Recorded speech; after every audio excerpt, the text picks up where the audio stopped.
Hi everyone, it's Amanda Jean here again with another video, and today we're doing a mashup between visual impairment and mental health. As with all my mental health videos, here is a disclaimer. I am not a physician or mental health professional. If you are struggling with either your physical or mental health, please seek out proper medical care. I am here just to share my own journey with you guys so that way you guys know you are not alone. And if you're new here, hi, welcome. My name's Amanda Jean and I do videos on what it's like to be visually impaired, mental health videos, and unboxing videos and hauls. Be sure to click the bell icon and click all and hit that subscribe button and become a Butterfly community member today. Guys, today's video link for my blog is found in the description below. Be sure to check that out as well.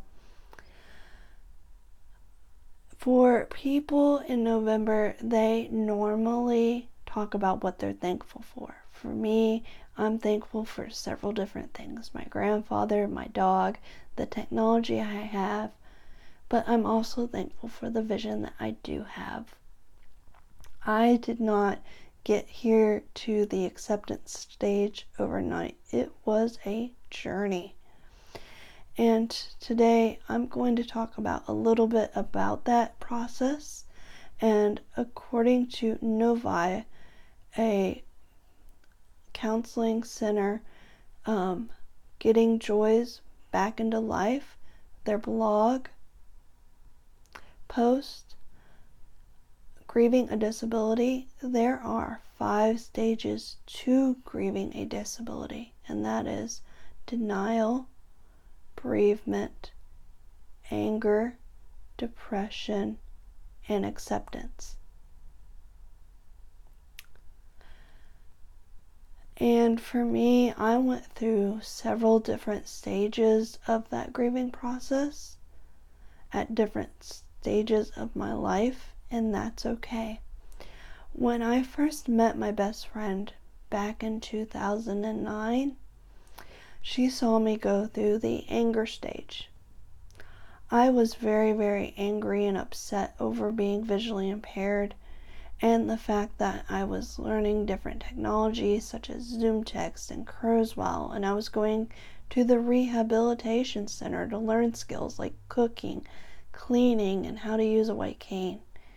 And I was frustrated because really with the visual impairment I have and the vision that I do have, there isn't a whole lot of extra support I can get.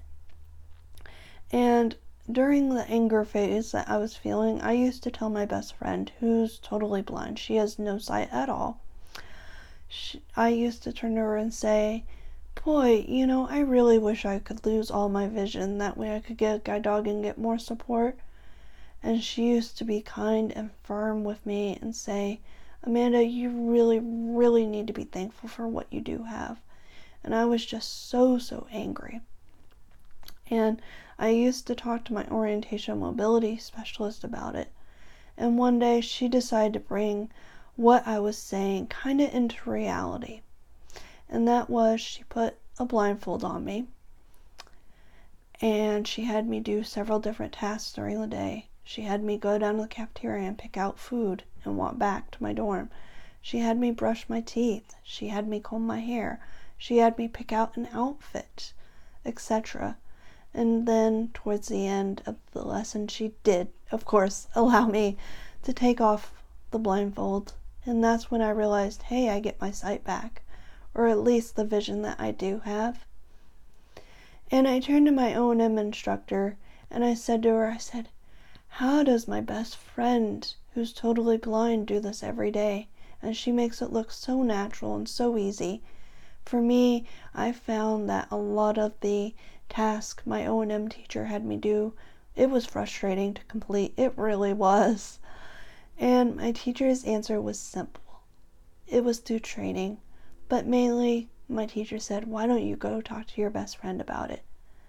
So later on, what happened was I was talking to her about the lesson, and I turned to her and I said, "Hey, how are you doing this? You're making this look so simple and so easy." And by all means, guys, it isn't. And please, please, please, don't ever put on a blindfold and try to find out what it's like to be blind. Don't, you're gonna hurt yourself. The only reason why I was doing blindfold technique was because I was with a trained professional. And she goes, "Amanda, I've been trained on how to deal with my blindness. And I do know that you probably think it's easy, but it's taken a lot of years to get these skills and to accept that I'm blind." And then she said something to me that I took to heart, and I've carried it with me for many, many, many years. And that is, at the end of the day, at the end of the lesson, you get to take that blindfold off, and you get to have the vision that you have restored back to you. But I'll never get that opportunity. I will always be blind. And that really struck with me, because that made me realize how lucky I am. There's times, guys, when I am still frustrated with my vision. I still go through some of these stages, such as sadness.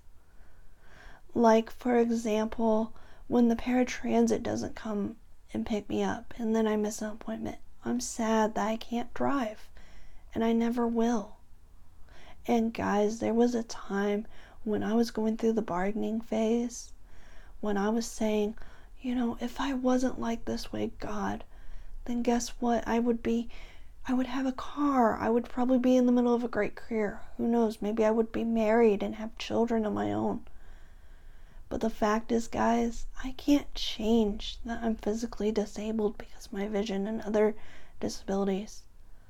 But what I can change is my attitude. I've learned to stay positive with it. And when I was going through the bargaining phase and the anger stage and the sadness phase, I focused on the things that I couldn't. And then life happened. I had to put my dog to sleep and things. So I ended up in a depression. So I ended up checking myself into counseling, which there's nothing wrong with that. And my therapist and my family and support networks started having me focus on what I could do with my visual impairment. Yes, it stinks when paratransit doesn't show up, but I found out through many support groups that I'm lucky I have family and friends that are willing to come pick me up as long as I make arrangements, because some of these people don't have a support network like I do. They don't have a choice but to use paratransit and be stuck sometimes. Or sometimes they don't even have paratransit. So even though it's not that great of a service, at least I have a service to use if I need to. Another thing is I can adapt my environment somewhat, so I can do things like use a computer, like get access to a print book through technology like ZoomText and Kurzweil. I have a cane. I can choose to go out and not be frightened. And it breaks my heart knowing that I've only had a few times to have job interviews and I haven't had the opportunity to get a job yet. But guys, that's led to great opportunities for me. I'm in the process of starting my own business to help other people like me realize their possibilities in life. And if I ever do get more job interviews, or the job interviews in the past, I was able to educate people in the community that nystagmus doesn't mean that I can't. It just means that things have to be different. And I get to educate them on the condition, so that way they know what it's like to have it. And that way they have knowledge. So that way next time when they hear the word nystagmus, they know what it is.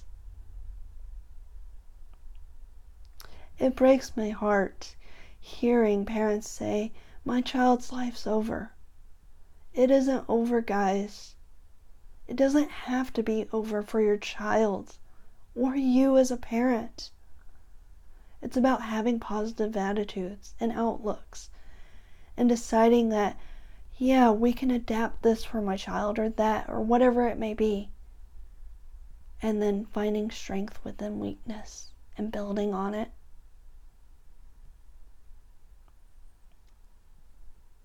Guys, I am now an proactive Zoom Text user and Kurzweil user. I've been using it for 10 years. I choose not to let my nystagmus get in the way. I'm going to help somebody one day.